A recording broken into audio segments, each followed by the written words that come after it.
Selamat datang, salam sejahtera. Akhirnya Anwar Ibrahim umum keputusan yang paling mengejutkan kita selepas lebih 20 tahun.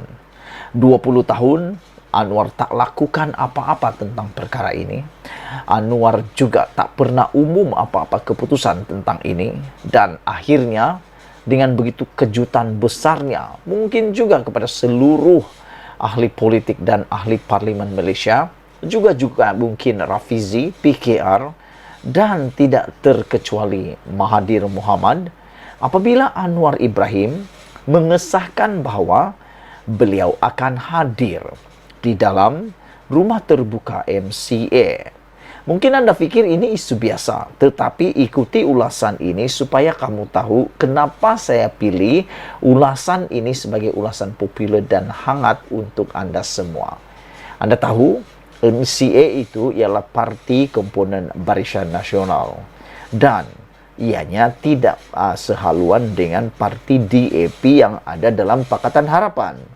Namun setelah lebih 20 tahun atau 2 dekad, Anwar akhirnya hadir rumah terbuka MCA. Setelah lebih 2 dekad hilang kuasa, iaitu sejak September 1998, Anwar Ibrahim diundang ke rumah terbuka Tahun Baru Cina anjuran MCA. Pada hujung minggu ini, Perdana Menteri dan pengerusi PH itu akan menghadiri majlis tersebut di Ibu Pejabat MCA di Kuala Lumpur sebagai salah seorang tetamu kehormat. Malah mungkin ada pegawai Anwar yang masih muda ketika dia dipecat dari kerajaan. Tapi tidak pasti, bila kali terakhir Anwar Ibrahim menjejakkan kaki ke situ. Carian Google secara sepintas lalu juga gagal memberi sebarang maklumat mengenai perkara ini. Bagaimanapun, barangkali kita boleh mengandaikan kali terakhir Anwar ke situ adalah ketika Dr. Ling Leong Sik masih memimpin MCA sejak dia bersara 5 presiden telah bertukar ganti. Presiden MCA pada masa ini, iaitu Wee Ka Siong, dijangka akan menyambut kedatangan Anwar. Sementara itu, pegawai Perdana Menteri Chan Ming Kai memberitahu Malaysia kini bahawa selain rumah terbuka MCA, Anwar juga akan menghadiri sambutan di Dewan Perhimpunan Cina, Kuala Lumpur dan Singapura atau Selangor pada hari yang sama. KLSCAH adalah bangunan ikonik, sering mendapat perhatian pihak berkuasa kerana menganjurkan pelbagai acara yang dikaitkan dengan pihak pembangkang sebelum ini. Merayakan Tahun Baru Cina yang pertama sejak menjadi Perdana Menteri pada 24 November tahun lalu, Anwar juga dijadualkan pulang ke Tambun Perak untuk bertemu pengundinya. Terdahulu, Setiausaha Agung MCA Chong Sin Un mengeluarkan kenyataan yang mengesahkan kehadiran Anwar ke rumah terbuka parti itu. Memang menjadi amalan MCA menjemput Perdana Menteri menghadiri rumah terbuka Tahun Baru Cina dan tahun ini tidak terkecuali. MCA telah menjemput Perdana Menteri dan dia telah bersetuju untuk hadir tambah beliau. Antara yang turut akan hadir dalam senarai tetamu VIP acara itu adalah pemimpin parti komponen BN, pegawai kerajaan, tokoh korporat, pemimpin masyarakat Cina dan individu kenamaan luar negara. Selepas acara itu, Anwar akan menuju ke KLSCAH untuk menghadiri acara Losang yang dijadualkan pada 11.30 pagi di mana dia dijangka menyampaikan ucapan. Beberapa hari kemudian, Anwar juga dijadualkan menghadiri rumah terbuka Dewan Perniagaan dan Perindustrian Cina Malaysia ACCCIM, iaitu pada 28 Januari.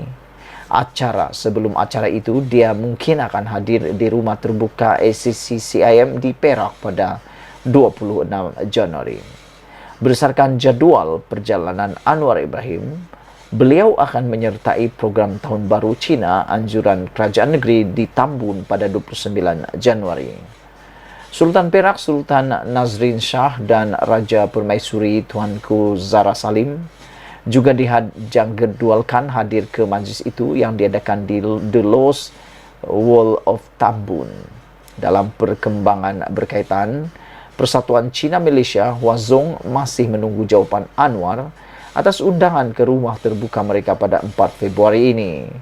Bekas Perdana Menteri Ismail Sabri Yaakob dan Najib Razak pernah hadir ke rumah terbuka anjuran Huazong masing-masing pada tahun 2018 dan 2022. Setiausaha Agung Huazong, Wong Aiklong, memberitahu Malaysia kini bahawa yang di-Pertuan Besar Negeri Sembilan, Tuanku Muhriz almarhum Tuanku Munawir akan menjadi tetamu kehormat mereka. Katanya lagi turut dijemput adalah pemimpin politik dari semua pihak. Saudara-saudara sekalian, pada pendapat saya inilah satu detik dan satu titik bersejarah untuk negara kita apabila kelihatan semua parti politik mula bersatu padu hanya untuk mahu supaya negara kita ini bersatu padu dan juga aman tentram. Begitulah hebatnya Anwar Ibrahim. Sebelum kita berpisah, sila tinggalkan komen Anda dan ikuti terus ulasan selepas ini. Selamat petang, salam sejahtera. Ini isu yang paling kita tunggu-tunggu dan kita cari-cari, bahkan yang paling menggemparkan seluruh Malaysia berkaitan dengan SPRM dan juga Muhyiddin Yassin. Wah, ini pasti membuatkan Anda semua tertanya-tanya apa isu ini sebenarnya. Sebelum itu, sila tinggalkan dulu komen kamu dan tekan butang subscribe untuk mendapatkan isu-isu terkini daripada channel saya ini. Baik, saudara-saudara, hari ini daripada UMNO sendiri selepas dihantam berhabis-habisan oleh musuh pribadi mereka, musuh parti mereka di tempat lain, yaitu Perikatan Nasional, akhirnya UMNO berkata, bila Muhyiddin mahu jumpa SPRM.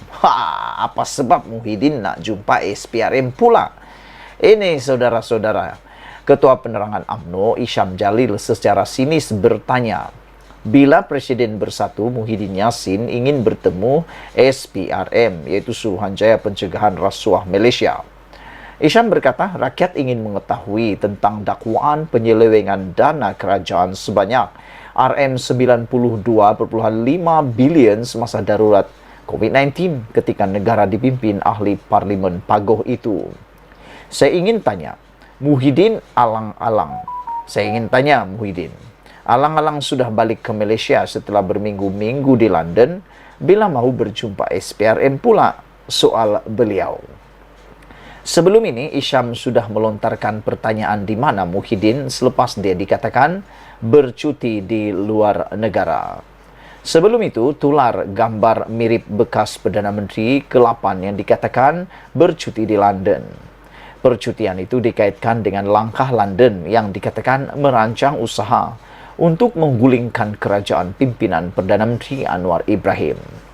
Berapa pemimpin UMNO yang dikaitkan dengan perkara itu seperti Mazhir Khalid dan bekas Perdana Menteri Ismail Sabri Yaakob menafikan tuduhan itu.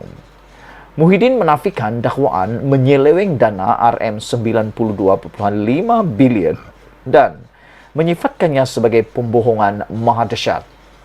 Awal bulan ini, Ketua Pesuruhjaya SPRM Azam Baki mengesahkan penahanan seorang lelaki berusia 42 tahun berhubung dakwaan penyelewengan RM92.5 bilion yang diperuntukkan untuk pakej rangsaan COVID-19 sewaktu pentadbiran terdahulu.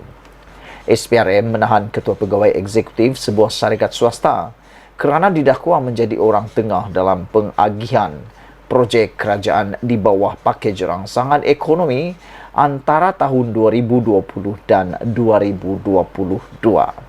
Saudara-saudara sekalian, saya tertarik dengan persoalan daripada Isham Jalil ini, yaitu beliau tanya, bilakah Muhyiddin akan bertemu Suruhanjaya Pencegahan Rasuah Malaysia SPRM? Yang nak ditanya juga ialah, bilakah SPRM akan jemput panggil Muhyiddin Yassin? Itu yang hendak kita ketahui.